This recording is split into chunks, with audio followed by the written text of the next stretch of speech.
Hi. Oh, hey, didn't see you there.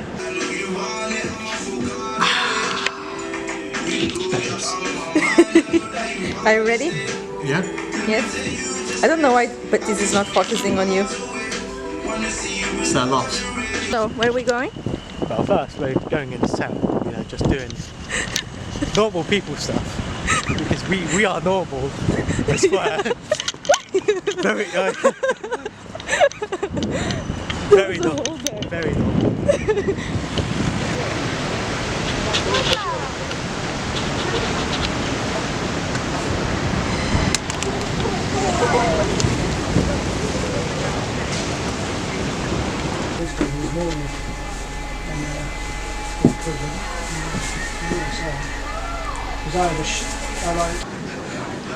Where's the Fortnite one? I need my victory. Now I can finally get my victory royale. All aboard the choo-choo. What do you have there? Thank you. So we're on our way to the harbour. How exciting. We're Yeah. going to be talking about everything British Naval and probably disastrous as well, seeing as we all know the track record of the Royal Navy. Yes. I don't really know where to go. Should we head home?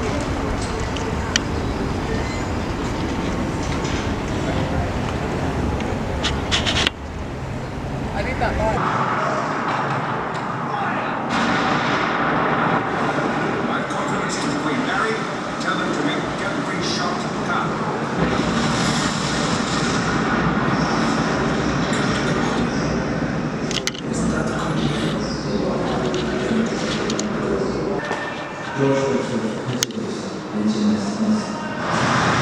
Most of the gun crew was killed. Georg von Hauser, gunnery officer, SS Stefan.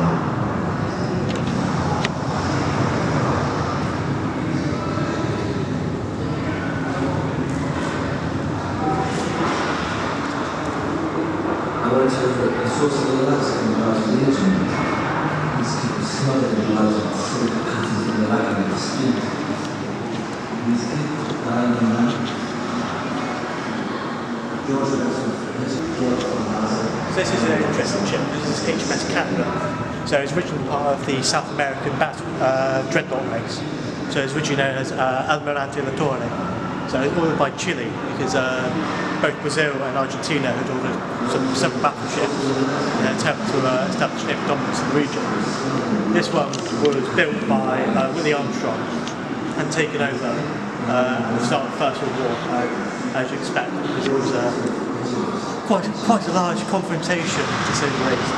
So this one ship itself actually served in Jutland, part of, I think it was the Fast Fleet. Don't quote me on that, I need to double check that. But fought in the Battle of Jutland, and eventually after the war it was sold back to Chile and served way up until the 1960s. So quite an interesting ship. Crews are on fire. They're steering straight for our stern. This tells of the ship's armor-plated doors from open and start within the back. Heinz Bowens, Naval Cadet, SMS NASA. We thought we were done for, but no crash came. She tore past us with a roar. A massive fire from foremast to mainmast and between decks. Lieutenant Charles Hoffman, navigating officer, HMS Broke.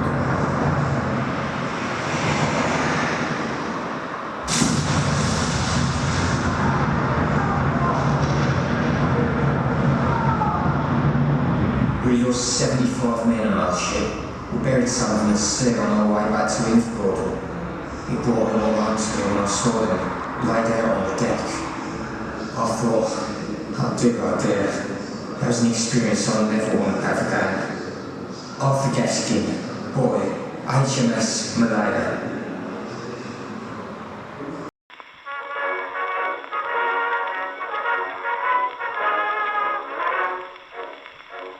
This so-called government we've got today are cutting down expenses, so they say, to save a few odd millions more or less.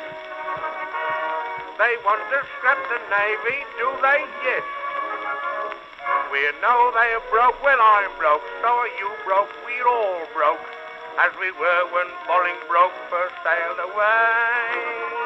But we've got the men, we've got the ship, what's more, we've got the water, and it's just as wet as in Lord Nelson's day. So don't let them scrap the British Navy, don't let them scrap the men of war. What do we care if income tax is 12 bob in the pound? We can owe it like we've always owed before. Let Winston say ta-ta to all the Tatars he adores, but not ta-ta to all the tars that guard old England's shores. Let him scrap his high hats, straw hats, squash hats and velours, but they must never scrap the British Navy. Then, after 437 years, the skeletal ribs of Henry VIII's tragic warship emerged to a triumphant salute of sirens and gunfire.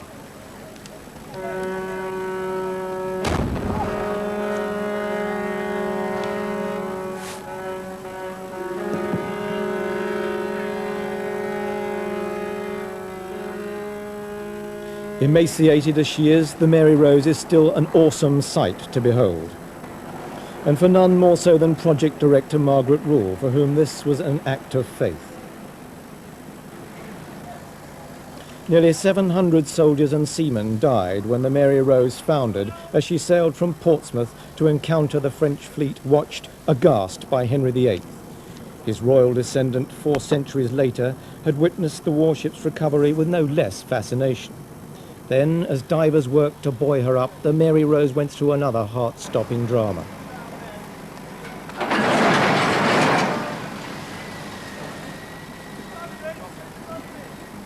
A pin in one of the legs of the support frames had sheared. A cable snapped, and there was a tremor of fear about the extent of damage.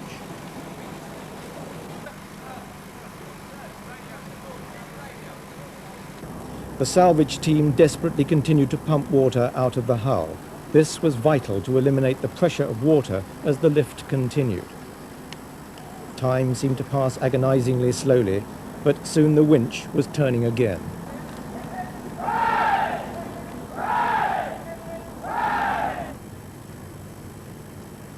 Soon the vital cargo was being lifted over the Solent to the barge waiting to take it safely into Portsmouth. So what we're looking at right now is the remains of what was King Henry VIII's main flagship, so the Mary Rose. So the ship itself was built at the very start of Henry VIII's reign, and its only battle it ever saw was the Battle of Solent in 1545, where it had the honour of capsizing itself and sinking, claiming the lives of all but 35 men out of a crew of 500. So what we're seeing right now is the preserved remains of it. So being under the water, the wood, it's incredible that the wood survived at this stage, because normally wood is destroyed quite easily. So the building it's housed in right now is designed specifically to preserve it, so it stops moisture from getting in and obviously sogging the wood, and it also prevents moisture getting out. So if the moisture ever got out, this wouldn't be here, it would just have crumbled to dust. But it's a remarkable thing to see, and obviously an incredible part of British history.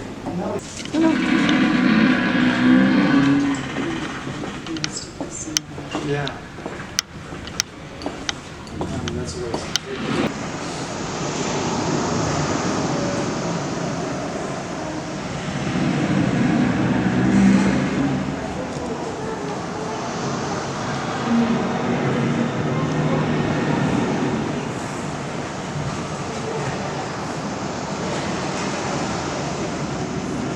Very spooky.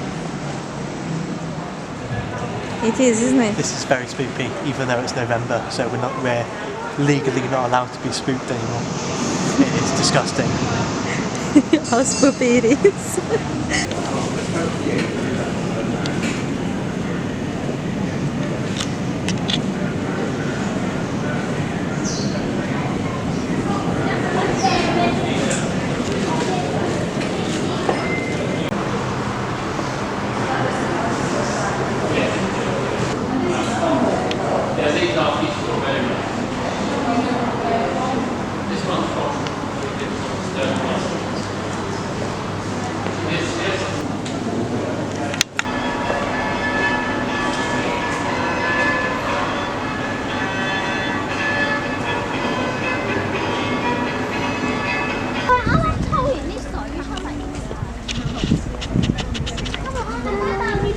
Bye.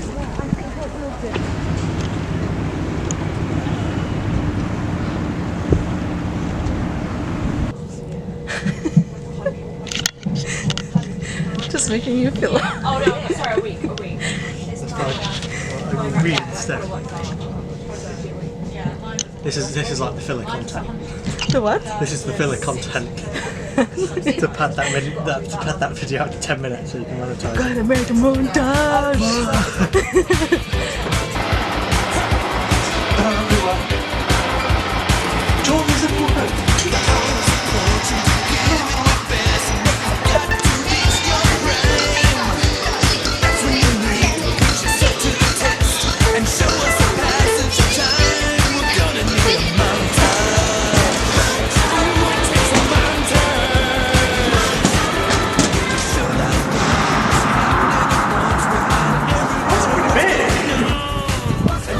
That's what I call stock glass.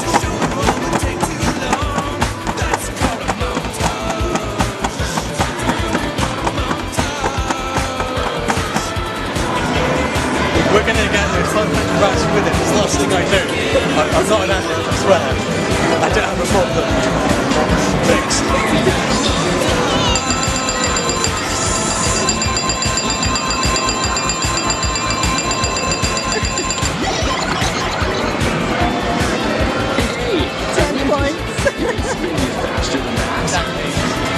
Get good.